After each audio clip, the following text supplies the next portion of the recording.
Hledáte obrovské útočiště či nové firemní sídlo v Praze? Tak tu jste správně. Mám tu pro vás tento rodinný dům o dispozici 6+1 v části Prahy s názvem Přední Kopanina, který splní vaše představy o ideálním bydlení. V přízemí se nachází obývák společně s kuchyní a pracovnou.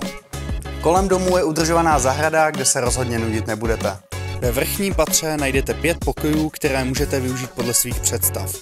Dům je celý podsklepený a disponuje garáží pro 2 vozidla, takže místa tu je opravdu hodně. Zároveň jsou zde trojskla, nové podlahy a koupelna či kachlová kamna. Přední Kopanina spadá pod městskou část Prahy 6 a do centra to máte pouhých 20 minut. Autobusová zastávka se nachází na celých 100 metrů od domu a autobus vás doveze přímo na metro. V rámci občanské vybavenosti máte 5 minut jízdy autem obchod Lidl či další potřebné obchody. Pokud vás nemovitost zaujala, já se jmenuji Lukáš Kukla a budu se na vás těšit osobně.